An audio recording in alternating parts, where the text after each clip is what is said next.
Армысыздар, сіздермен бірге керек арнасы. Көрсетілген суретке қарап, сіз үнемі отыратын қалыпты таңдаңыз да жауабын тыңдаңыз. А суреті. Сіз өте ұялшақ, қарапайым адамсыз. Сіз туындаған проблема және қиындықтардан қорқасыз. Сіз өзіңіздің күшіңізге сеніп, басқалардың көмегіне азырақ жүгіну керек. Сонда ғана өмір сүруден қорықпайсыз. Б суреті. Сіз тұйық адамсыз, көп нәрсені досыңызға да, танысыңызға да айтпайсыз. Адамдармен тез тіл табысқанмен, олармен өзіңізге қатысты емес тақырыпта сөйлесесіз. В суреті. Сіз өзіңізге сенімді адамсыз. Таныс емес ортада да өзіңізді жайлы сезінесіз. Көбінесе ішкі қорқыныштарыңызды солайша жасырғыңыз келеді.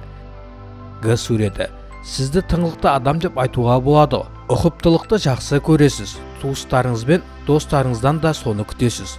Бар нәрсені шектен тыс дұрыс істегеніңіз сіздің маңайыңыздағы адамдарға ұнамауы мүмкін. Сол себепті ережеге бағынбай еркін өмір сүру керек. Д суреті. Сіз қызбалыққа салынбайсыз. Басты қасиетіңіз сабырлық пен ақылға салатыныңыз.